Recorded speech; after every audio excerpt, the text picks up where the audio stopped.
Hello friends, Shri शिवाय नमस्तुभ्यम। दोस्तों, हर हर महादेव। दोस्तों, गुरुजी पंडित प्रदीप मिश्रा जी जहाँ भी शिव महापुराण की कथा करते हैं, कथा में भक्तजन अपने पत्र लेकर आते हैं और पत्र में वो अपने अनुभव लिखकर गुरुजी को बताते हैं। ऐसे ही देव महादेव शिव महापुराण की कथा में उज्ज्वला जी पत्र लेकर आए, जिसमें उन्होंने लिखा कि मेरे गर्भाशय में 7 सेंटीमीटर की गठान हो गई थी। हॉस्पिटल में हमने जांच कराई, फिर हम सीधे हॉस्पिटल से जांच कराने के बाद कथा पंडाल में पहुंच गए। धुलिया में कथा हो रही थी। हमने कथा पंडाल में बैठकर पूरी कथा सुनी और वहां की रज को मैंने गर्भ में लगा लिया। और गुरुजी, जब आप श्री शिवाय नमस्तुभ्यम बोलते हैं तो ऐसे लगता है जैसे हम श्री शिवाय नमस्तुभ्यम बोलते हुए अपनी बात महादेव से बोल रहे हैं। इसके बाद हमने बाबा से निवेदन किया कि 15 दिन बाद फिर सोनोग्राफी होगी। डॉक्टर ने ऑपरेशन के लिए बोल दिया है, आपको संभालना है, ऑपरेशन नहीं होना चाहिए, बाबा कृपा करें।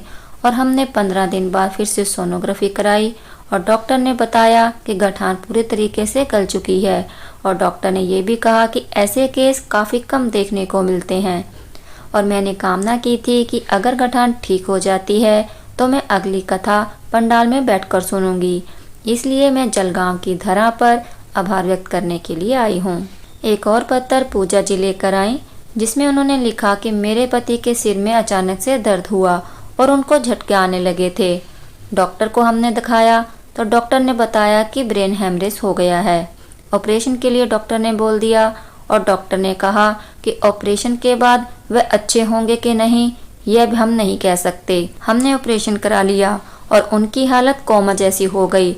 वह हाथ पैर नहीं हिला पाते थे और बिस्तर में पड़े रहते थे। कुछ दिनों बाद हम उन्हें घर लेकर आ गए। माँ के कहने पर मैंने पशुपतिनाथ व्रत करना शुरू किया। तीसरा व्रत करने के बाद जब शाम के पूजन के बाद मैं घर पर आई, घर के मुख्य द्वार पर दीपक लगाकर मैंने जब घर में प्रवेश किया तो मैंने देखा कि मेरे पति की आंखें खुली हुई हैं और उनके हाथ पैर भी हिलने लगे हैं। उनकी हालत में सुधार आ गया है। उसी का आभार व्यक्त करने के लिए मैं ये पत्र लिख रही हूँ।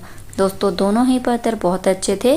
अगर आपको वीडियो अच्छी लगी तो प्लीज़ लाइक और शेयर जरूर कीजिए। श्री शिवाय नमस्तुभ्यम। दोस्तों, हर हर महादेव।